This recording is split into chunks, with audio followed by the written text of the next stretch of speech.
Bonjour les amis, bon après-midi, content de vous retrouver. L'équipe du jour, la cordonnerie du jour, Ashrenu. Encore un jour avec Rabbeinu, encore un jour, Baruch Hashem, on essaye d'attirer le date, la conscience, que des bonnes choses, que des bonnes nouvelles. Bezat Hashem. La santé et la réussite dans tous les domaines, Bezat Hashem. Merci Rigi Romain, Mazal Tov pour la petite Malka, la cordonnière de l'histoire, Ashrenu.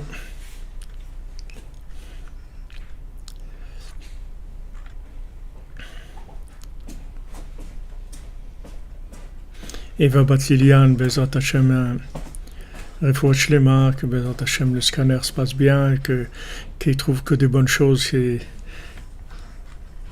soyez en bonne santé. On a besoin de la cordonnerie en pleine forme.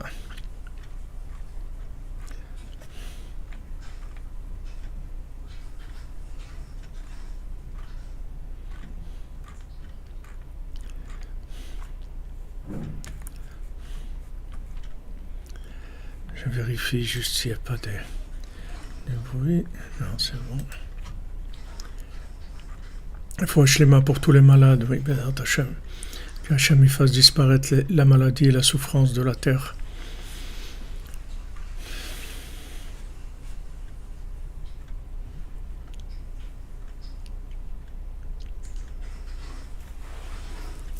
Alors, Ilchot Lashon Hara, on va commencer avec les halachot.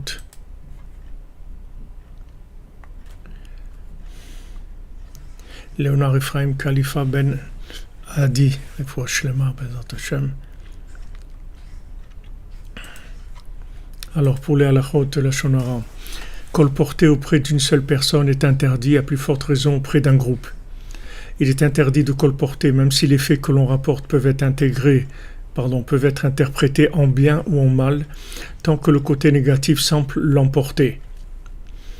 Et même dans le cas où l'interprétation positive semble plus probable que le négatif, il est interdit de rapporter les faits à une personne que l'on connaît pour ses commérages et ses dénigrements.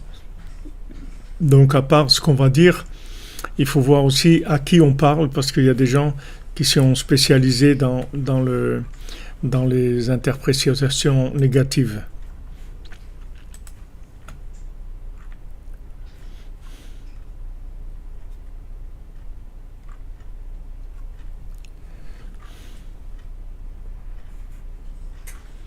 Malka, elle est avec nous au cours. Mazal Tov, faites-lui un petit bisou de notre part.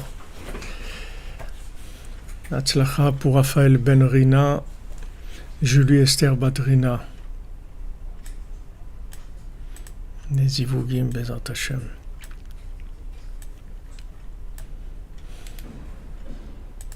Je copie les noms, comme ça après je peux les mettre tranquillement en place. Voilà.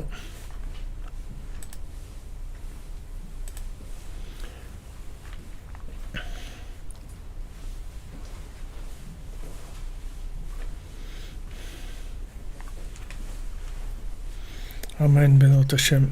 Alors on est arrivé dans notre Torah 56, dans le passage Zayin. Vezé Prinat Shavuot. Alors cet enseignement, il a été rédigé par Rabbeinu à Shavuot. C'est donc pour Matan Torah. Ki Shavuot ou Prinat Sechel Gadol Vegavoa Meod. Parce que Shavuot, c'est un esprit, un concept qui est extrêmement élevé, qui a une bonté céleste et une très grande miséricorde.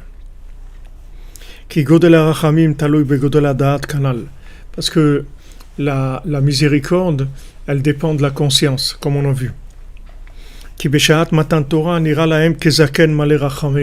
Parce qu'au moment du don de la Torah, il a apparu Hachem, il a apparu au Ham Israël comme un ancien plein de miséricorde. Vezaken hu be'ishuv hadat. Et qu'est-ce que c'est un zaken? Un zaken, c'est Yishuvadat, c'est-à-dire qu'il y a l'esprit, l'esprit posé, l'esprit intégré. Vous basez Taloui Godel Arachamim Kanal. Et c'est de ça que dépend la miséricorde. Valken Shavuot ou Chesed Elyon Vrachamim Gdolim. C'est pour ça que Shavuot, le jour du Matan Torah, c'est un jour de grande bonté, d'une bonté céleste et d'une miséricorde énorme. Donc le jour de Matan Torah, c'est-à-dire Hachem, il révèle la Torah, il révèle le mode d'emploi, il révèle les pieds, puisque maintenant on dit que la Torah c'est Taria Gaitim d'Oraïta, le Zohar dit c'est les 613 conseils de la Torah, et les conseils, comme on l'avait vu, c'est le principe des pieds. Aham Omdim al Raglecha, le peuple qui se tient à tes pieds, Aolchi Machar Atzatra, qui vont d'après tes conseils. Donc les conseils, c'est les pieds. Maintenant, les 613 mitzvot, c'est tout simplement le mode d'emploi du passage sur terre. Alors avant le mode d'emploi, il y avait le derech eretz, c'est-à-dire les gens, ils cherchaient le bon sens sur terre, comment fonctionner d'après le bon sens, comment faire et pour que la vie soit le mieux possible pour tout le monde. Et il y avait derech eretz. Derech eretz, c'est-à-dire que les gens, ils avaient le chemin de la terre, c'est-à-dire une façon de fonctionner qui était une façon de bon sens, de vécu. Donc il y avait des règles, ce sont des règles de bienséance, des règles de correction, de politesse, pour le bon fonctionnement. Mais le mode d'emploi véritable du monde, il était inconnu, et que les tzadikim qui le connaissaient. Parce qu'ils étaient capables de trouver la Torah qui était cachée dans chaque chose. Donc ils connaissaient toute la Torah d'après la création, puisque dans les 10 paroles de la création, il y a les 10 paroles des commandements. Donc à travers les 10 paroles de la création, ils arrivaient à savoir qu'est-ce que Hachem il dit dans les commandements. Mais comme pour la plupart d'entre nous, comme on dit les communs des mortels, on ne savait pas ça. Donc Hachem nous a révélé la Torah. Révéler la Torah, ça veut dire révéler le mode d'emploi, les conseils pour comment faire pour que ça se passe le mieux possible dans notre vie. Et ça, c'est sûr que c'est des rachamim gdolim, c'est une très grande miséricorde. Quand quelqu'un il a trouvé le mode d'emploi de sa vie, quand il a trouvé qu'est-ce qu'il est venu faire ici et comment il va faire pour s'en sortir, pour réaliser ce qu'il est venu faire ici, alors c'est sûr que c'est la preuve d'une bonté, une bonté céleste et une très grande miséricorde.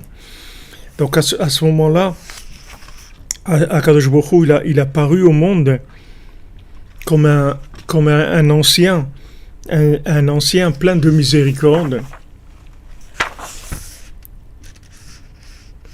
Et Rabbeinu, il dit qu'est-ce que c'est un ancien? Quelle est la définition de quelqu'un d'ancien? Je ne veux pas me dire le mot vieux parce que c'est en français malheureusement avec toutes les déformations qu'il y a eu quand on dit les vieux, il y a c'est une note de musique qui est un petit peu désagréable pour les oreilles. Donc on dit ancien, on parle d'ancien, c'est-à-dire de personnes anciennes. Ancienne, ça veut dire que ça veut pas dire qu'il est dans l'ancienneté, c'est-à-dire ça veut pas dire ça aussi. En français, si vous voulez, le français, qu'est-ce qu'il a d'extraordinaire, c'est que c'est une langue où pour dire un mot en hébreu, il faut 10 mots en français. En fait, c'est comme quelque chose qu'on casse en morceaux. Alors, comme il y a plein de petits morceaux, c'est beaucoup plus facile de comprendre les choses parce qu'il y a beaucoup plus de nuances et d'aspects que dans le Lashon HaKodesh. En hébreu, les mots, il n'y en a pas beaucoup. Et il faut beaucoup de musique pour comprendre les mots. C'est-à-dire il faut une mélodie très riche pour arriver à comprendre les mots. Mais en français, c'est-à-dire dans toutes les langues, mais surtout le français, c'est une langue où il y a énormément de nuances. Donc ça permet vraiment de comprendre des choses de façon détaillée. Donc ça nous aide à pouvoir montrer des aspects. Alors quand on parle d'ancien, c'est-à-dire de zaken, quand on dit un zaken qui est malé rachamim, zaken, Rabbeinu il dit c'est yishuvadat. Yishuvadat, ça veut dire c'est quelqu'un qui a son esprit posé, son esprit reposé et qui va loin, qui voit loin, c'est-à-dire qui voit qu'est-ce qu'il va y avoir après tout ça, c'est-à-dire quel est le résultat de tout ça. Une fois que Rabbi Nathan il avait été dans toutes ces persécutions, ils avaient réussi à le faire emprisonner. Donc imaginez-vous Rabbi Nathan, on vient le chercher chez lui, la police qui vient le chercher chez lui, et il y a tous les opposants, bien sûr, tous ces gens autour qui sont très contents et qui applaudissent et qui l'insultent et qui lui crachent dessus et qui font des choses terribles. Et Rabbi Nathan il dit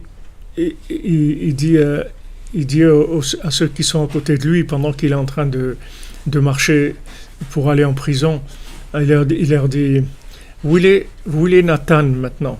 Où il est Nathan? Nathan, il est 40 ans après la tombe maintenant. Voilà où il est Nathan maintenant.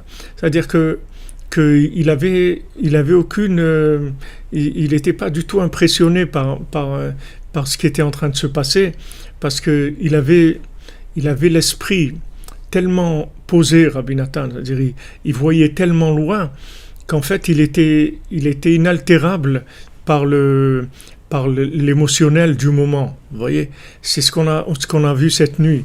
C'est-à-dire quand Rabbeinu il nous dit dans le conte de l'infirme, il nous dit regarde, il s'est pas laissé impressionner, il n'a pas commencé à sortir quand il s'est fait attaquer et qui s'est fait voler tout ce qu'il avait.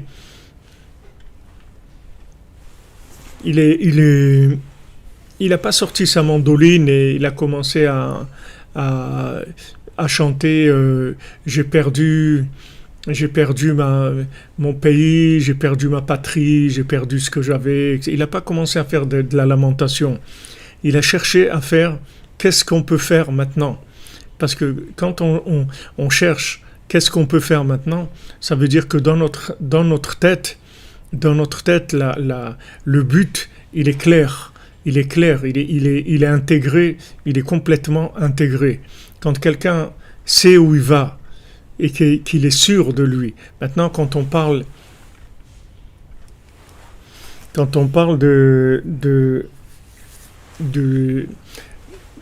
quelqu'un qui est sûr de lui, on ne parle pas maintenant de ce que lui il a compris, on parle de ce qu'il a pris comme parole du tzaddik quand il a pris la Torah du tzaddik et qu'il l'a mise dans son esprit, qu'il l'a intégré comme il faut dans son esprit et que c'est ça son but dans la vie et qu'il est fort sur ça. Donc il ne se laisse pas décourager par tous les aléas qu'il va y avoir dans la vie, parce qu'il arrive avec la force mentale à traverser les péripéties du temps, comme on l'a expliqué. C'est-à-dire que maintenant, le temps, il va se présenter avec des modes différents. Il y a toujours quelque chose qui est à la mode. Il y a toujours un mode de fonctionnement. Il y a ça parle du virus, ça parle du confinement, ça parle des élections en Amérique, ça parle de ci, il y a des choses qui sont à la mode et qui font parler les gens et qui occupent les gens et qui préoccupent les gens. Mais la vraie préoccupation de notre vie, c'est pas le résultat des élections américaines, c'est pas le virus, c'est pas le confinement. Le véritable préoccupation de notre vie, c'est qu'est-ce que je fais ici et comment je vais arriver à m'en sortir et comment je vais optimiser ma vie, comment je vais arriver à ce pourquoi je suis fait. C'est-à-dire, il faut que je réussisse ma vie. C'est-à-dire que je dois faire mon travail, je dois faire mon hitbodedut et je dois faire ma cordonnerie.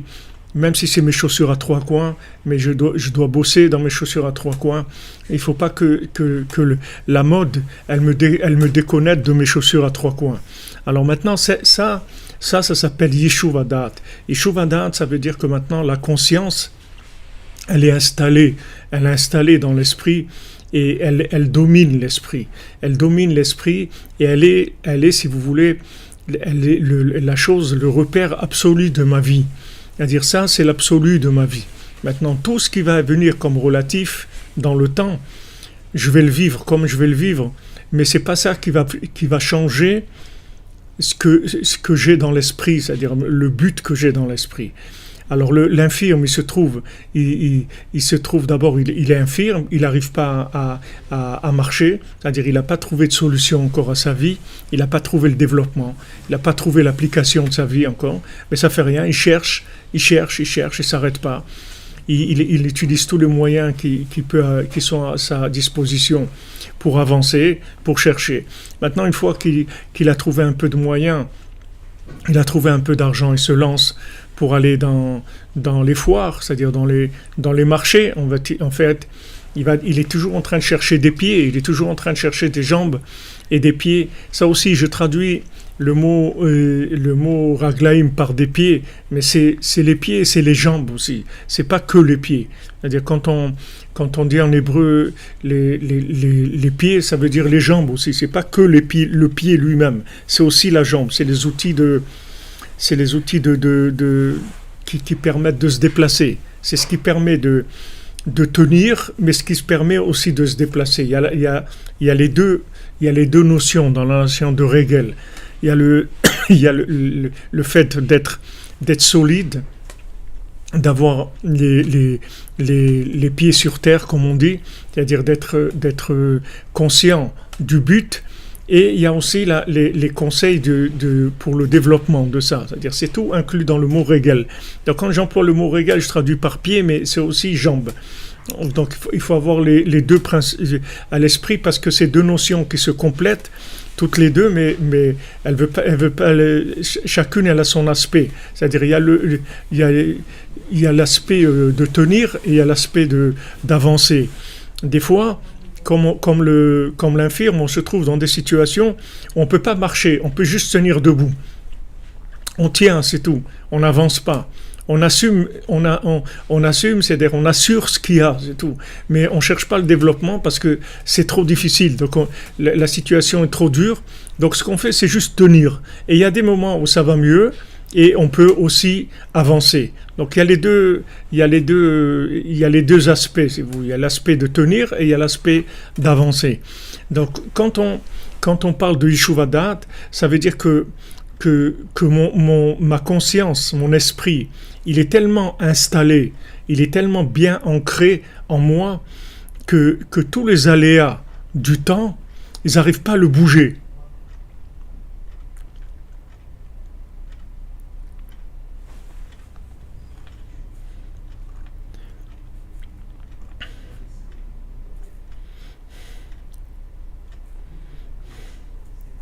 Oui, des fois ça vacille aussi. Des fois ça vacille, mais dans l'esprit, il faut être fort. C'est-à-dire que Rabbeinu dit, regardez, Nitzarti venatser, j'ai gagné, je vais gagner, Gamarti ve'egmor, j'ai terminé, je vais terminer. Avec chacune d'entre nous, avec tout ce qu'il y a dans le monde, il y a une garantie que tout va bien se terminer.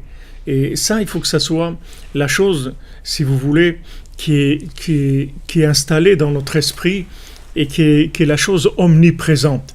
Maintenant, il va y avoir beaucoup de choses qui vont essayer de nous déstabiliser. C'est-à-dire de nous faire lâcher ce qu'on a, de nous faire perdre confiance en nous, ne pas broyer du noir, être découragé, tout ce que vous voulez. Il y a plein de choses qui vont nous attaquer sans arrêt. Mais il faut que la conscience de la miséricorde d'Hachem, la conscience de l'amour d'Hachem, la conscience de cet amour absolu, il soit au-dessus de tous les aléas de la vie. Ça s'appelle Yeshuva Da'at. C'est-à-dire que quelqu'un qui a Yeshuva Da'at, c'est quelqu'un qui sait où il va. Et c'est-à-dire son but, là où la destination où il va, elle est claire pour lui. Elle est claire, elle est omniprésente, c'est la chose qui est la plus présente dans sa vie. Au niveau de sa pensée, au niveau de ses émotions, au niveau du développement, au niveau de ses efforts, c'est ça qui est le plus présent dans sa vie. c'est toujours par rapport à ça.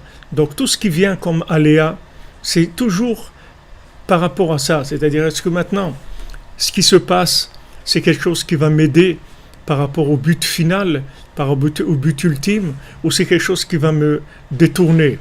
Si ça va me détourner, j'en tiens pas compte. Si ça va m'aider, je le prends et j'avance avec. Mais le principe du Yeshuva Da'at, c'est ça.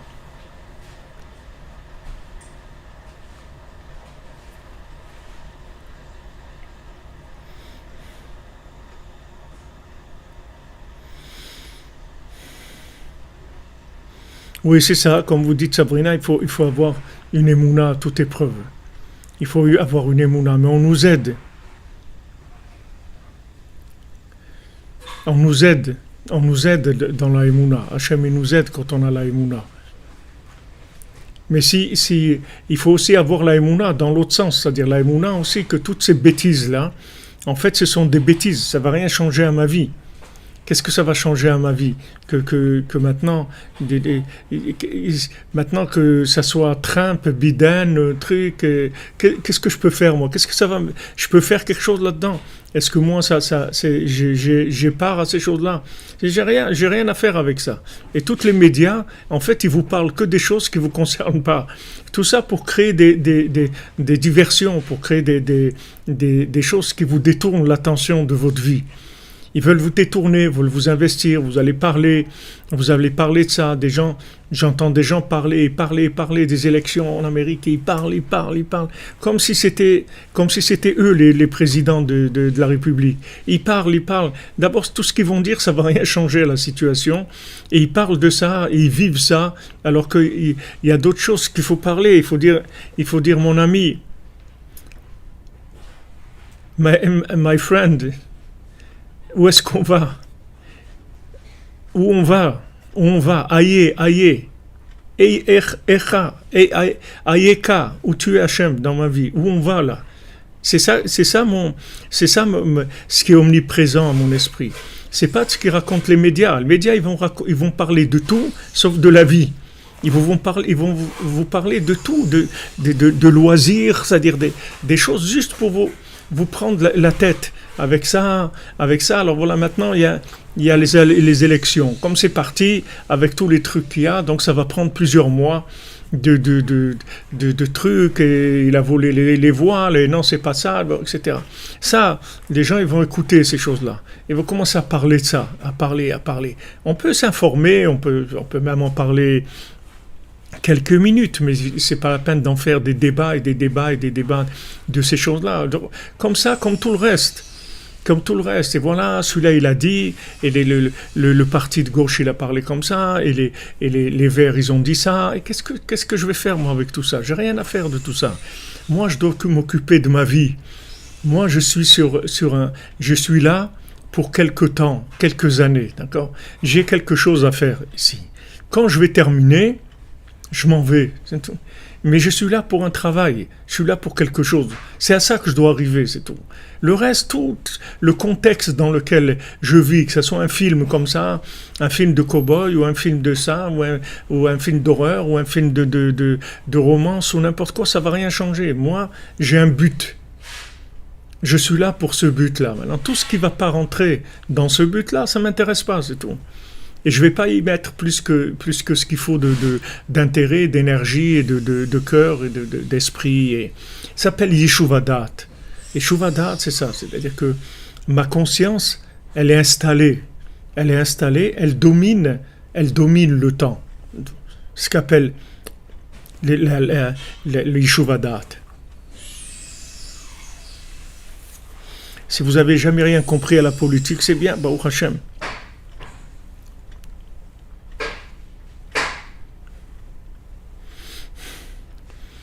Ouais, tu as raison, Régis Romain, c'est le Mashiach qu'il faut élire, mais le Mashiach, il n'a pas besoin qu'on l'élise.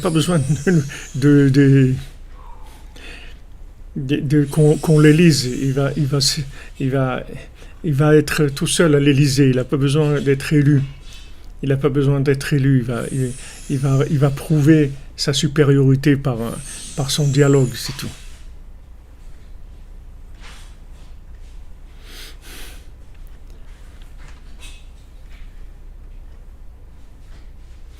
Yeshuv, c'est la yeshiva. Oui, bien sûr, vous dites David Bader. Bien sûr, dans le mot yeshiva, qu'est-ce que ça veut dire yeshiva? Yeshiva, c'est s'asseoir. Un endroit où on apprend à s'asseoir. C'est une yeshiva. Yeshiva, c'est un endroit où on apprend à s'asseoir. On apprend à asseoir la connaissance, c'est-à-dire à ce que la connaissance, elle s'ancre dans la conscience et elle domine le facteur temps. Le facteur temps, il bouge tout le temps, c'est-à-dire que ça bouge tout le temps. Le temps, il change sans arrêt. Vous ne pouvez pas le suivre parce que le temps, il va plus vite que tout ce que vous pouvez ressentir et comprendre et calculer, etc. Dès que vous avez compris quelque chose, c'est déjà dépassé par le temps. Donc c'est pas le chemin. Le chemin, il est pas de courir après le temps. Le chemin, il est de dominer le temps complètement. C'est-à-dire comme un cheval fou qui parle dans tous les sens et vous le dominez, vous le calmez, vous tenez les rênes, vous le laissez pas bouger. Avec quoi vous le tenez? Par le fait que maintenant votre conscience, elle est plus forte que les aléas. C'est vrai que des fois c'est dur parce qu'il y a des choses qui émotionnellement sont très dures à vivre. Mais il faut toujours garder à l'esprit que je suis là pour quelques années, j'ai quelque chose à faire, et c'est ça mon but sur Terre. Le reste, ça va passer, n'importe comment ça va passer. Que ce soit des moments de rire ou des moments de pleurs, ça va passer de toute façon. Amen, merci Bled, qu'Hachem te bénisse. Bracha pour toi aussi, ta famille, Bezat Hachem.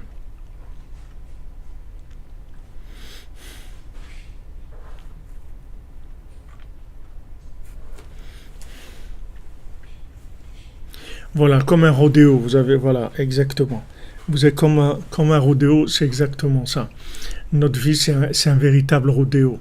Et on veut nous coller des trucs, nous tirailler dans tous les côtés par des émotions, par des inquiétudes, par prêter attention à des choses qui vont disparaître, c'est-à-dire qui sont rien du tout en fait. Il y a eu un président aux États-Unis, il y a eu Lincoln, il y a eu Bush, il y a eu Nixon, il y a eu, et nous, on est toujours là, c'est-à-dire on est là, notre vie elle est là. Qu'est-ce que ça a changé qu'il y ait eu Nixon ou qu'il y ait eu Bush ou qu'il y ait l'autre? Ok, celui-là il a une politique bien, l'autre il a une politique comme ça, mais sauf on est là. Sauf on est là et on est en train de se débattre pour notre vie et pour essayer d'arriver à une connexion avec Hachem, connexion avec nous-mêmes, d'être heureux, de faire ce qu'on a à faire sur Terre. Ça change pas. C'est pas les présidents qu'il y a eu qui ont changé le but de notre vie. Le but de notre vie, c'est le même. Donc eux, les médias, elles balancent des informations sans arrêt, des informations pour noyer le poisson, pour détourner les gens leur créer de fausses préoccupations, des choses qui ne les concernent pas du tout. Maintenant, nous, avec l'Aïd-Bodedut, Rabbeinu nous a donné, il appelle l'Aïd-Bodedut Yeshuvadat. Rabbeinu lui-même, il appelle l'Aïd-Bodedut Yeshuvadat. Parce que quand on parle avec Hachem, ça installe la conscience et ça met la conscience en priorité dans notre vie. Alors cette conscience-là, c'est l'objectif numéro 1. Hachem Echad, Ushmo Echad. Dieu est un, et il n'y a que lui, c'est tout. Ça, c'est dans mon esprit, c'est omniprésent, et c'est vivant, c'est plein d'énergie, c'est quelque chose qui est vivant. Maintenant, toutes les choses qui vont venir, soit maintenant, elles augmentent ma connexion à Echad, soit elles viennent pour me distraire, pour m'emmener vers autre chose. Donc, ce qui vient pour me distraire, je ne tiens pas compte. Et ce qui va m'aider à aller vers Echad, vers un, alors je le prends. Alors j'ai des choix sans arrêt à faire par rapport à ça. Mais si vous voulez, le choix, il dépend de la priorité dans le côté émotionnel de votre conscience. C'est-à-dire que plus votre conscience, elle va être dans vos émotions, c'est si vous voulez le but du Tikkun HaKlali, c'est-à-dire le Tikkun HaKlali répare les pulsations, c'est-à-dire les 10 points de pouls qu'il y a dans le corps. Dans le corps, il y a 10 endroits de pulsation. Maintenant, ces endroits de pulsation, ils sont pris par le rythme, si vous voulez, les cadences de la vie.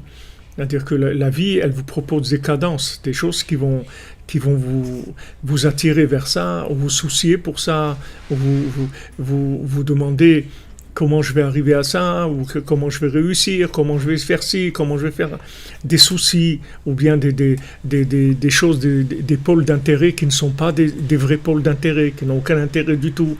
C'est-à-dire que les choses, elles vont nous tirer. Il va y avoir des impulsions, des attractions vers ces choses-là. Maintenant, le Tikkun HaKlali, il répare ces attractions-là. Comment il répare ces attractions? C'est que les 10 psaumes, en fait, c'est 10 mélodies. Ces 10 mélodies, elles sont spécifiques aux 10 points de pulsation qu'il y a dans notre corps. Et ces 10 points de pulsation sont très importants parce que c'est les capteurs, si vous voulez, c'est les capteurs d'énergie. C'est-à-dire en nous, on est des capteurs d'énergie qui sont 10 par rapport aux 10 sphirotes. Il y a 10 sphirotes. Ces 10 sphirotes, elles sont dans notre corps. Elles ont 10 endroits où elles sont présentes. Et elles captent les énergies. Maintenant, toute la lutte, elle est par rapport aux attractions de ces points, de ces points-là qui sont les points de pulsation, les points émotionnels, les points sensibles, les points de motivation, les points d'engagement, etc. Donc on a ces 10 capteurs qui sont là. Dans ces 10 capteurs, on va essayer, Amalek, il va essayer de les tirer vers ce qu'il veut lui, c'est-à-dire vers des distractions, vers des choses qui vont nous faire oublier le fromage qu'on a dans le bec, vous comprenez? C'est-à-dire le but, c'est qu'on lâche le fromage. C'est ça qu'il veut. Donc il va nous distraire, il va nous faire un discours, un beau discours, tout ce que vous voulez. Ouais, regarde, Trump, et ils ont fait ça, et les élections, et les trucs, et attends, qui est-ce qui a gagné aux États-Unis? Il faut qu'on sache, etc. Donc on va rester un peu plus tard pour voir les informations avec le décalage horaire, et tac, tac, tac, et après on rate la cordonnerie, Chas v'Shalom de la nuit, et voilà, ce qu'il veut, c'est ça, c'est tout. Nous créer une distraction. Ouais, il y a une émission intéressante ce soir, il y a un truc intéressant, il y a un truc comme... Moi, j'ai un but, moi, je sais où je vais. Tout ce qui ne rentre pas dans mon but, j'en tiens pas compte. Michael Sebak, Todarabah, Tiske la mitzvot, Korbenu, tenez-toi comme un karcher, un tzaddik, Bezrat Hashem, comme il n'y a jamais eu dans le monde, Soudra Benou.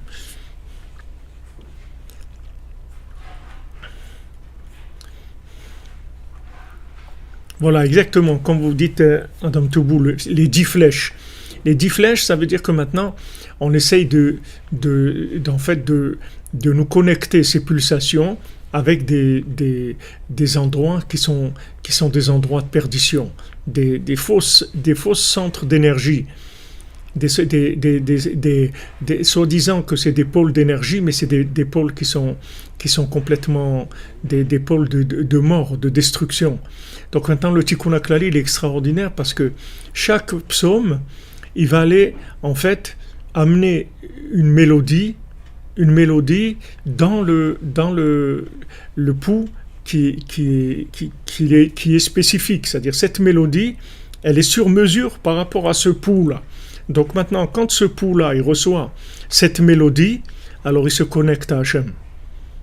Quand il entend cette mélodie, il se connecte à Hachem. Vous voyez, la mélodie, elle est faite pour nous connecter. C'est-à-dire, quand vous entendez une mélodie, ça y est, vous partez. Ça vous emporte complètement, la mélodie. Alors, quand on dit les 10 psaumes, en fait, on branche chacun de nos pouls sur une des 10 mélodies. Et quand on a collecté les 10 mélodies, ça y est, on est connecté à Dieu, on est connecté à la vérité, on est connecté à l'émanation de la Torah qui se trouve dans tout ce qu'il y a dans le monde. Merci Elidan Torres, que Hachem vous bénisse, vous donne bracha ve'atzlacha. 26 Yud Kevavke, que vous ayez la révélation toujours d'Hachem dans votre vie.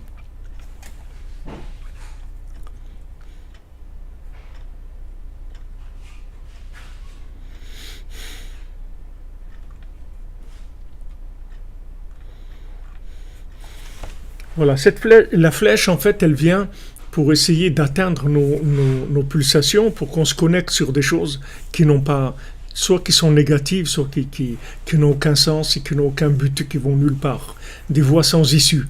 Maintenant, le Tikkun HaKlali vient réparer. Chaque pulsation, chaque endroit, chaque capteur, il va recevoir cette mélodie qui va pouvoir le connecter. Donc, quand, si vous voulez, quand David Ameller, il a dit, comme on a étudié jeudi soir, quand David Ameller, il a dit Chatzot, il n'a pas dit vers Chatzot, parce que même Moshe Rabbeinu, il n'avait pas encore la harpe de David pour pouvoir maîtriser le vent du nord, en faire la mélodie. Il n'avait pas encore ça. C'est pas que les psaumes, ils n'existaient pas. Les psaumes, ils existaient depuis la création du monde. Même Adam Arishon, il a dit des psaumes. Les psaumes, ils ont toujours existé. Seulement David Ameller, il les a révélés. Ils étaient là, mais ils n'avaient pas été révélés. Comme Rabbeinu, il a révélé les 10 psaumes dans les psaumes en général. Rabbeinu, il a sorti les 10 qui sont les 10 sortes de mélodies qu'il y a dans tous les psaumes. Donc lui, David Ameller, il a dit voilà, lui il a dit Chatzot. Maintenant, Moshe Rabbeinu, il a dit vers Chatzot, on va sortir d'Égypte. C'est-à-dire que ça se trouve vers Chatzot, c'est-à-dire ça se trouve dans cette région-là, dans ce domaine-là de Chatzot, c'est vers là qu'il y a la Géoula. Mais David Ameller, comme c'est Mashiach ben David, lui il dit non, Chatzot, voilà Chatzot, c'est Chatzot, parce que il a la maîtrise de la mélodie. Et il sait que maintenant qu'il y a la mélodie, alors c'est sûr qu'il va y avoir la délivrance. Parce que cette mélodie, elle va délivrer toute l'humanité. Et tout c'est que cette mélodie qui est le Tikkun HaKlali, qui est les 10 chants, ils arrivent chez chacun et ils le connectent, si vous voulez. Ça prend du temps parce que les capteurs, ils sont bien encrassés, ils sont bien entartrés avec toutes les bêtises et les folies qu'on nous a collées depuis qu'on est né. On nous a collé des choses, on nous a créé des systèmes de sensibilité qui sont complètement faux. C'est-à-dire on nous a rendus sensibles à des choses. C'est comme le réflexe de Pavlov. On nous a fabriqué de la fausse sensibilité. On nous a fabriqué, c'est de l'invention totale, c'est de l'imagination totale. Quand maintenant, à chaque fois que quelqu'un il va manger, on lui fait écouter une sonnerie. Et à la fin, quand il entend la sonnerie, ça veut dire manger pour lui. Alors que la sonnerie, elle n'a rien à voir avec le manger. C'est quelque chose qui est fabriqué de façon imaginaire, c'est tout. Complètement imaginaire. Alors on a le principe du réflexe de Pavlov que tout le monde connaît. Mais nous, on vit ça toute la journée. C'est-à-dire on nous a fabriqué, en fait, des fausses émotions, des fausses réactions. On nous a habitués à ressentir des choses qui n'ont aucune valeur. C'est-à-dire que c'est basé sur rien, ça vaut rien du tout. Quel rapport il y a une sonnerie avec le manger? Ça n'a aucun rapport. Ça n'a aucun rapport. On nous a fabriqué comme ça des centaines et des centaines de choses. C'est pour ça qu'on a les capteurs qui sont tellement crassés. Parce qu'on nous a fabriqué des fausses association d'idées et d'émotions et de compréhension, etc. On associe des choses qui n'ont rien à voir. Et ça, c'est le Kocham Damé qu'il a dit Rabbeinu, l'imagination. C'est-à-dire que le Yetzer Hara, il va travailler avec l'imagination, c'est-à-dire il va créer des liens entre des choses qui n'ont aucun rapport. Et avec ça, il nous fabrique si vous voulez, tout un système de sensibilité. Mais vous ne pouvez pas dire ça n'existe pas. Ça existe. C'est de l'addiction. Ça existe. Qu'est-ce que c'est l'addiction? L'addiction, c'est ça. C'est-à-dire que la personne, au début, elle n'a pas du tout de rapport avec ça. Elle n'a pas de rapport avec ça. Et petit à petit, elle crée un rapport. Et après, c'est plus un rapport, c'est un lien. Après, c'est un lien qui est extrêmement difficile à défaire, alors qu'il est imaginaire. Il est complètement imaginaire. Il n'existe pas, ce lien. Avant que la personne elle commence cette chose-là, que ce soit l'alcool ou la cigarette ou la drogue ou l'argent ou tout ce qu'on veut, tout ce qu'il y a dans ce monde-là comme force, comme fausse source de vie, des sources de vie qui sont fausses, des fausses sources de vitalité. Tout ça, ça a commencé par quoi? Il n'y avait rien. Ça n'existait pas. C'est quelque chose qui a été complètement créé de choses inexistantes. Et pourtant, quand la personne elle est dans l'addiction, elle est en plein dedans. C'est-à-dire que dites-lui ça vaut rien, et il dit ok, je voudrais bien, je te crois, mais je suis prisonnier, je ne peux pas sortir. J'arrive pas à sortir, je peux pas sortir. Alors là, il vient David Amelech, il dit voilà, Chatzot, Chatzot laïla, Akum leodot, Chatzot, je me lève, Chatzot, je sors, Chatzot, je quitte l'Égypte, c'est fini. C'est fini. Et Hachem, à ce moment-là, il tue tous les premiers-nés d'Égypte. Qu'est-ce que c'est les premiers-nés d'Égypte? Les premiers-nés, c'est quoi? Les premiers-nés, c'est le Rabbeinu dit le principe du premier-né, c'est qu'il prend deux parts par rapport aux autres héritiers. Il a deux parts. Ces deux parts, c'est ça, c'est-à-dire que c'est l'aîné d'Égypte, c'est celui qui fait croire qu'il est l'aîné, mais en fait, il n'est pas l'aîné. C'est comme Esav. Esav, il sort le premier, mais en fait, il n'est pas le premier, il est le deuxième. Mais il sort le premier. Alors, qu'est-ce qu'il fait Yaakov? Il lui attrape le talon. Il lui attrape le talon.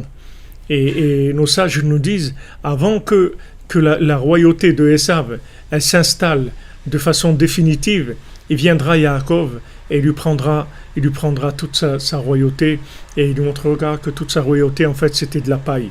Parce que Esav, il est en deuxième position, il n'est pas en première position.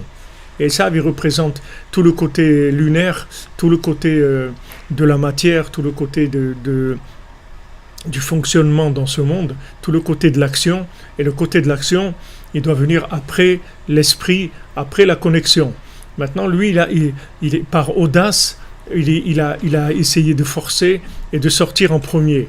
Mais après, comme maintenant, c'est pas à lui, c'est-à-dire c'est pas sa place. C'est pas sa place. Donc comme c'est pas sa place, c'est pas à lui le droit d'aînesse, donc il s'en est débarrassé très facilement. Il a dit à Yaakov, ah tu veux ça? Mais qu'est-ce que moi j'ai à faire de ça? Moi j'ai rien à faire de ça. Bon, allez, prends-le droit d'aînesse. Je te le donne. Moi donne-moi à manger, moi du rouge, je veux du rouge qui tache. Je veux du rouge qui tache, qui soit du vrai rouge, du sang, des choses, de la matière, du vrai, du real estate, des choses immobilières, de l'immobilier, des choses qui sont... Mais moi, tout ton truc là, de l'autre monde, de l'esprit, tout ça, ça m'intéresse pas du tout. Donc voilà, je te le donne. Pour un plat de lentilles, il a vendu son droit d'aînesse. Pour un plat de lentilles. Parce que, en fait, comme c'est pas à lui, il peut pas, c'est pas sa place, il peut pas apprécier la chose, il peut pas connaître la valeur de la chose parce qu'elle lui appartient pas.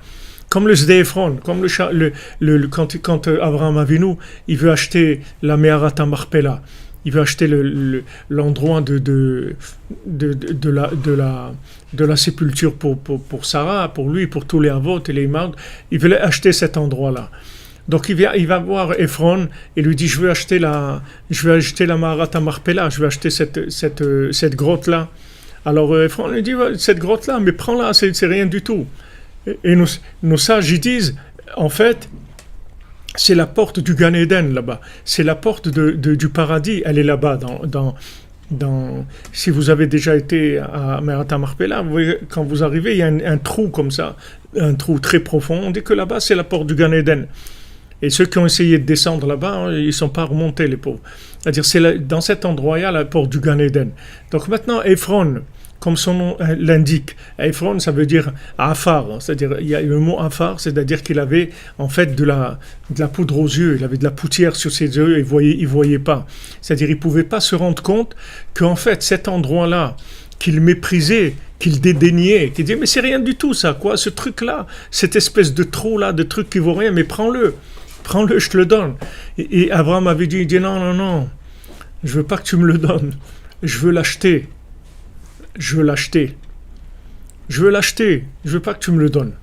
Il dit, mais attends, mais on est des amis, nous, on va pas discuter pour un trou comme ça, un truc qui vaut rien du tout, mais allez, prends-le. Et Abraham me dit, non, je veux payer 400 pièces, prends-les, je te paye 400 avec tous les secrets qu'il y a dans ces 400 par rapport aux 400 hommes de Esav, par rapport aux 400 ans d'esclavage en Égypte, par rapport aux 400 coups, comme on dit, c'est-à-dire, Abraham Avinu a dit non, je paye. Pourquoi? Parce qu'une fois que moi je vais le prendre, cet endroit, alors moi je vais lui redonner ça, comme on dit, je vais lui redorer le blason, c'est-à-dire je vais le remettre à sa place, et là il va commencer à briller. Et à ce moment-là, tout le monde va vouloir le prendre. Il va dire, mais de toute façon, on te l'a donné, on te l'a donné, donc il n'est pas à toi, c'est un cadeau que tu as reçu. C'est pour ça que je veux le payer.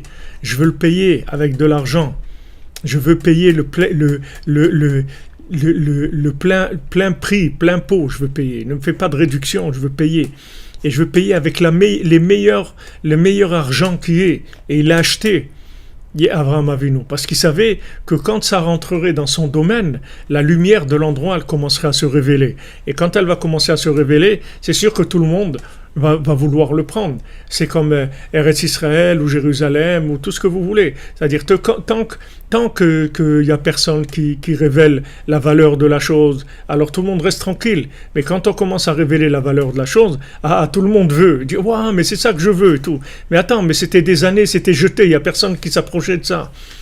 Il n'y a personne qui s'approchait de ça. Le kotel, c'était des poubelles. Les gens, ils jetaient les poubelles sur le kotel. Maintenant, tout le monde veut cet endroit, c'est super et tout. Et comment ça se fait que c'est super?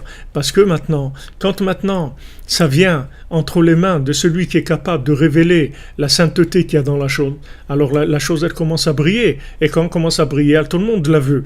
Alors Abraham Avinu, quand il a acheté à Ephron, il a dit non, je veux que ça soit une transaction normale, de manière à ce que ça soit acquis dans les normes normales de toute transaction de ce monde.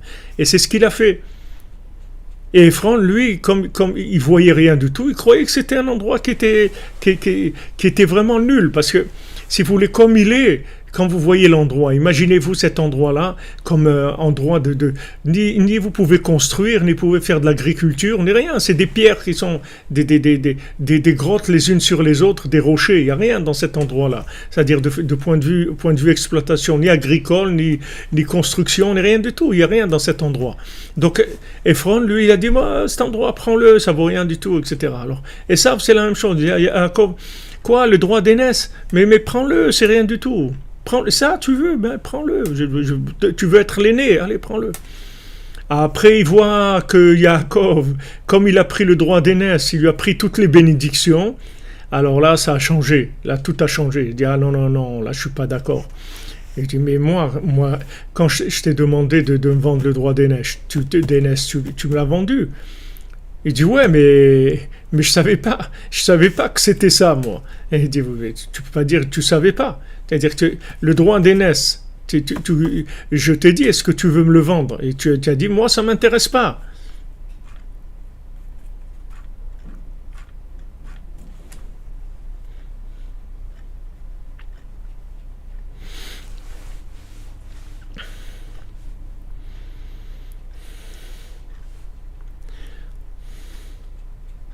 Ah oui, Esav, il s'est fait avoir complètement. Parce qu'après, il a pris les bénédictions. Yaakov, quand il a pris les bénédictions, alors là, il s'est énervé. Il était très en colère, et c'est là où toute la haine a commencé, etc. Il a dit, ça fait 2 fois que tu m'as embrouillé, tu m'as pris le droit d'aînesse et tu m'as pris les bénédictions. Alors que c'est pas vrai, il lui a pas pris le droit d'aînesse, c'est lui qui lui a dit, ça m'intéresse pas. Je veux pas cette chose-là, elle m'intéresse pas. Alors pourquoi maintenant tu viens réclamer quelque chose que toi-même tu voulais pas? Tu me l'as donné en toute conscience. Je t'ai pas obligé, rien du tout. Tu me l'as donné en toute conscience parce que ça avait aucune valeur à tes yeux. Pourquoi ça n'a aucune valeur à tes yeux? Parce que c'est pas à toi, c'est tout. Comme c'est pas à toi, c'est-à-dire que c'est pas ta place, tu es sorti le premier, tu as voulu jouer le premier-né, mais en fait tu n'es pas le premier-né. Donc tu peux pas attacher de valeur à cette chose-là. Donc c'est comme ça que les tris se font dans le monde. C'est-à-dire en fait chaque chose, elle va venir à son véritable propriétaire, parce que comme les gens ils vont mépriser ce qu'ils ont volé, ce qui leur appartient pas, ils vont le mépriser, ils vont le laisser, ils vont le dédaigner, et ça va aller vers les véritables propriétaires. Dans chaque chose, ça va être comme ça. Pour ça que les choses elles vont se mettre à leur place, doucement, les choses vont se remettre à leur place. Donc David Ameller, quand il a trouvé la harpe, c'est-à-dire il a trouvé le secret de la conversion des énergies en mélodie. Donc il a trouvé la solution messianique, c'est-à-dire il a dit ça y est, voilà la solution messianique, ces mélodies-là, des psaumes, elles vont changer le monde. Les psaumes, ils vont changer le monde. Et après, Rabbeinu est venu, et dans les psaumes même, il a fait sortir le Tikkun HaKlali. Alors le Tikkun HaKlali s'appelle réparation générale, parce que c'est une réparation générale, c'est-à-dire du moment où chaque point de chaque capteur qu'on a dans notre corps, il va capter la présence divine, ça y est, on est sauvé, c'est la réparation générale. Ça va nous rebrancher sur le bien et ça va nous déconnecter de toutes les addictions qu'on nous a fabriquées. Je me rappelle tout le temps quand je voyais des gens, quand on était en train de parler ou quelque chose d'intéressant, il fallait se taire pour écouter les informations. Chut, taisez-vous, il y a les informations. Mais c'est quoi les informations? C'est pourquoi on doit se taire pour les informations? Qu'est-ce qu'il y a dans les informations? Non, c'est quand il y a les informations, on dirait la voix du ciel. C'est les informations. Attention, il ne faut pas parler, il faut rester calme, silencieux. Il y a les informations. Et c'était terrible en tant qu'enfant, adolescent, de voir qu'on était en train de parler quelque chose de super, raconter un truc que pour nous c'était extraordinaire et tout. On nous fait taire pour les informations. Quelles informations? Des informations de quoi? Pour des gens qui racontent des bêtises. Et ça, quand on était jeune, on le savait, on le vivait, on savait que c'était des bêtises. Mais malheureusement, après, petit à petit, les gens, ils rentrent dans l'addiction de ça aussi. Ils se font avoir, ils rentrent aussi, soi-disant, ils deviennent adultes, ils deviennent plus conscients, ça veut dire qu'ils deviennent encore plus fous que ce qu'ils étaient avant. Mais quand on est jeune, ces choses-là, ça ne nous intéresse pas du tout. Parce que quand on est jeune, on a encore de la vitalité en nous. On croit dans des choses, on vit de l'amitié, des émotions véritables, etc. Et certes, c'est des bêtises pour nous, ça ne nous intéresse pas du tout. Et soi-disant, les grands, ils viennent avec tout leur poids de gens soi-disant sérieux et tout, en disant « il faut se taire là parce que c'est les infos ». Et ça, c'était terrible, cette chose-là. C'est-à-dire nous faire taire pour les infos. Qu'est-ce qu'on a à faire des infos? Qu'est-ce qu'on a à faire que la Chine, elle a fait un nouveau missile? Qu'est-ce que tu veux que ça change dans ma vie? Qu'est-ce que je peux faire? Je peux faire quelque chose. Alors, de quoi tu me parles? Tu me racontes des choses qui ne me concernent pas.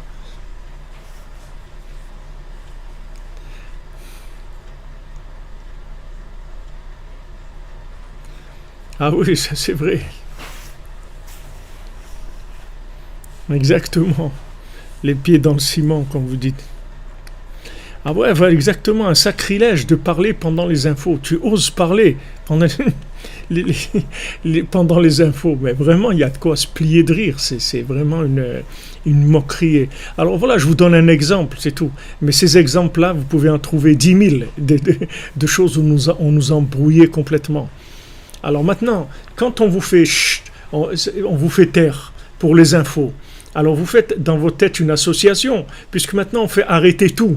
Si on est en train de manger, on mange plus. Si on est en train de boire, on boit plus. Si on est en train de parler, on parle plus. Si on écoute de la musique, on n'écoute plus. Si on n'écrit plus. On fait plus rien. Les infos. Donc après, on attache les infos avec quelque chose d'important, puisque voilà, on arrête tout pour les infos. Donc ça veut dire c'est important. Bon, ça c'est de la, si vous voulez, ça c'est de la manipulation, c'est de l'intoxication des forces d'association, des forces imaginaires. C'est-à-dire utiliser des associations d'idées et d'émotions pour créer des valeurs qui n'existent pas. Ça crée des valeurs qui n'existent pas. Ces valeurs-là n'existent pas. Seulement, comme on vous a fait taire, à chaque fois qu'il y a les informations, avec ça, on vous a fait croire que c'est important. Parce qu'on a associé deux choses qui n'ont rien à voir. L'importance avec les infos. Les infos, ce n'est pas important, ça n'a aucune valeur. Et si maintenant je suis en train de parler, c'est plus important que les infos. Parce que là, c'est devant, c'est vivant, on échange quelque chose, le temps passe, on est en train de raconter quelque chose, on est en train d'échanger quelque chose. J'en ai rien à faire avec ces infos-là, que de toute façon, elles vont toujours être les mêmes, ça va raconter toujours les mêmes choses, ça ne m'intéresse pas. Et si vous dites ça, vous allez passer pour un fou. Vous allez passer pour un fou. C'est-à-dire, si vous dites ça, vous passez pour un fou. Et voilà comme ça des milliers et des milliers de choses qu'ils nous ont mis. Et avec ça, ils nous ont bouché ils nous ont tartré complètement. Ils nous ont intoxiqué notre système, si vous voulez, de nos capteurs. Donc après, il ne faut pas s'étonner qu'on n'arrive pas à capter les énergies, qu'on n'arrive pas à capter des émotions du bien. C'est-à-dire on ne ressent pas les choses bien. Parce que c'est pas de notre faute, c'est que nos capteurs, ils ont été encrassés complètement, ils ont été intoxiqués. Donc le Tikkun HaKlali vient réparer ça. Et en fait, c'est le Tikkun HaKlali, c'est une cure de désintox dans des pôles des pôles d'attraction, des pôles de sensibilité. C'est une cure de désintox, c'est la désintox du Tikkun HaKlali. Ça vous nettoie les pôles d'attraction. Une fois que vous avez nettoyé ça, vous appelez quelqu'un de libre, vraiment libre. C'est-à-dire vos capteurs, ils sont propres. Et vous pouvez capter la sainteté, vous capter la vie, reconnaître qu'est-ce qui est de la vie, qu'est-ce qui est de la vie dans le monde, faire les bons choix automatiquement. Donc ça s'appelle Yeshuvadat. C'est le mot que je voulais essayer de vous expliquer. J'essaie de faire qu'on est arrivé à faire Yeshuvadat, faire passer la chose Yeshuvadat, c'est-à-dire que la conscience soit installée, soit prioritaire, soit primordial et soit absolu en moi. Et tout le reste, ça tourne autour, c'est tout. Que les choses soient à leur place, que je ne me fasse pas avoir par la salle de cinéma. Même si je suis dans une salle de cinéma, et même si ça me fait rire, et ça me fait pleurer, et si j'ai du suspense et tout, il faut que je sache que je vais sortir de la salle de cinéma. C'est une question de temps. Dans 1 heure ou dans 2 heures, je sors et je reprends, la vie reprend. Et le film, les émotions du film, elles vont disparaître de toute façon. Donc gardez, si vous voulez, la tête froide, gardez les éléments de vérité qui soient vraiment installés en nous et que ça soit notre référentiel absolu. Et après, tout le reste, ça va tourner autour, c'est tout. Tout le reste, ça devient secondaire. Ça, c'est le Matan Torah, et c'est le moment où Hachem nous a donné la Torah, et c'est ce qui s'est passé au Matan Torah, et c'est ce qui s'est passé aussi quand Rabbeinu est venu, et qu'il a révélé le Likutei Moharan, les Sipurim Maasiot.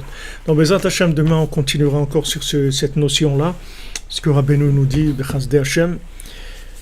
Et le cours, donc, on a fait pour la Refoua, pour la Refoua, la Yeshua, la délivrance, la Tzlacha, la réussite, la Zivugim, de tous ceux qui ont besoin. Et particulièrement Yosef Chaim ben Mesoda, Moshe ben Baya, Sylvie bat Esther, Eliaou Moshe ben Tzipora, Rachel bat Hanina, Eva bat Liliane, Laurent Saliza bat Marcel, Evelyne Chava bat Denise, Laurent et Léa bat Silva, Cathy, Sylvia bat Irène, Chani bat Tzipora, Ginette Fanny Sarah bat Nenet Ren Sultana, Didier ben Yosef, Robert ben Virginie, Jérémy ben Laurence, Marie-Colette bat Iva Sarah bat Emmanuel, Émilie bat Odette Simcha, Bethiel bat Jean Joïda, Raphaël ben Chana, Claude ben Marie, Zala bat Rachel, Véronique bat Nadia, Sarah bat Ida, Edith bat Zahara, Yaakov ben Estria, Anaïs Michal bat Sophie Zohar, Machlouf ben Chaim, Esther bat Aïcha, Esther bat Bila, Shimon ben Chaya, Anna bat Myriam, Alain ben Dora, Emmanuel ben Daniel, Mirela bat Sarah, Tinok ben Gordi Chaya, Li bat Limor, Esther bat Sarah, Lydia bat Nuna, Nuna bat Khadila, Chaim ben Ruiza, Léa bat Batsheva, Achma bat Ruth, Hector bat Chai ben Marie, Shalom Moshe Nachman ben Sultana Malka, Betzalel ben Rachel, Myriam bat Emily, Emma Simcha bat Rose, Dominique Deborah bat Pilar, Tamar bat Alice Aïcha, Myriam Chana bat Chava, Elisha ben Deborah Lucie, Matityahu ben Dina, Véronique bat Dina, Moshe ben Esther, Israël ben Simcha, Tzviya bat Aïcha, Aïcha bat Chassiba, Ruth bat Aïcha, Ruth Mokoko, Yosef Shneo Olori, Honep Kritin ben Thérèse, Daliel ben Chana, Mordechai ben Chana, Esther bat Tamara, Moshe ben Esther, Israël ben Esther, Ari Roger Netanel ben Chana, Véronique Chana bat Nicole Luna, Chana bat Corinne, Jacques ben Esther, Alain ben Esther, Léa bat Simcha, Yosef ben Nathan, Ari Yaakov ben Rachel, Patricia Myriam bat Nicole Perla, Shmuel Yosef ben Patricia Myriam, Raphaël Fredj ben Patricia Myriam, Benjamin Chai ben Patricia Myriam, Gabriel Eliahu ben Patricia Myriam, Aaron Michael ben Patricia Myriam, Eva Simcha bat Myriam, Elsa bat Nathalie, Noam Narié ben Elsa, Ilan Dan ben Elsa, Nicole Perla bat Alice Rachel, Annette Gnimach bat Nanaya, Véronique bat Nadia, Anna bat Myriam, Merama Duna Doli bat Myriam, Anthony Ararat ben Virgi Yanar, Nathan Israël ben Myriam, Dov Shmuel ben Tzion, Patricia Sarah bat Léa Louise, William Vincent ben Sylvie, Anita, William Lana, Rebecca bat Nicole Lisa, Yael Joël bat Rachel, Yosef ben Esther, Shnou ben Esther, Donna bat Zora, Mazal Tov bat Hana, Deborah Myriam bat Corina Yala, Abigail Mélanie bat Liora. Et pour l'élévation de l'âme, Maurice Moshe Ben Rachima, Suzanne Bénédicte, Charles Kofi Black, Joseph Désiré Ben Emini, David Raphaël Venchil, Joar Yvette Bat Bellara, Machlouf Chai Ben Ninette, Joël Yochevet Bat Mazal Tov, Odette Maïna Bat Yosef, Mesoda Bat Simcha, Yaakov Ben Chassiba, Hana Bat Frecha, Shalom Ben Rachel Chazan, Yitzhak Vedida, David Shlomo Ben Zaken Baour, Dylan Ben Elise, Nicole Julia Saada Mazal Batsari, Abraham Ben Yehuda, Daniel Aaron Ben Juliette, Aaron Ben Avraham, Joseph Désiré Ben Emini, Shmuel Ben Zaira, Maurice Ben Suzanne, Irène Bat Rachel, Guidon Ben Joséphine, Carole Sultana Ariel Myriam, Jean-Marc Yosef Kamp, Ben Chana, Charles Ben Marcel, Simcha Bat Frecha, pour la sortie de prison, Pidion Shvouim, pour Batel Bat Shimon Perez, Odel Tsoref Bat Yonatan et deux autres jeunes filles, Nissim Chaim Ben Esther, Jacques Ben Chaim, et refouach les mains aussi pour le Rav Besançon, Israël Yitzhak Ben Fortuné, pour Dan Ben Rosa Ben Amour, Ariel Ben Mazal Maman, Shlomo Dov Ben Razala Cohen, Eliyahu Nathan Ben Yochevet Cohen. Voilà, Bezat Hashem. On avance, merci les amis d'être là. Yitzhak Ben Yafa Monique. Bezat Hashem. Yitzhak Ben Yafa Monique, il y a des notes.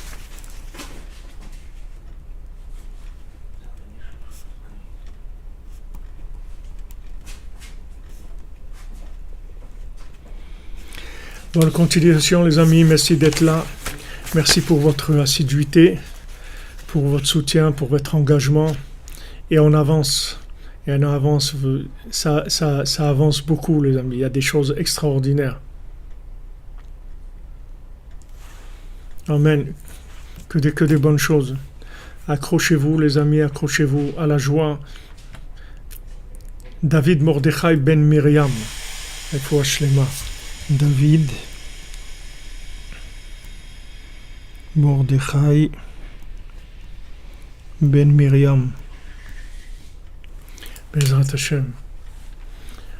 On avance, Ashrenu Matov Chelkenu. Merci mon Dieu d'avoir envoyé un tzaddik comme Rabbi Nachman qui s'occupe de nous. Merci.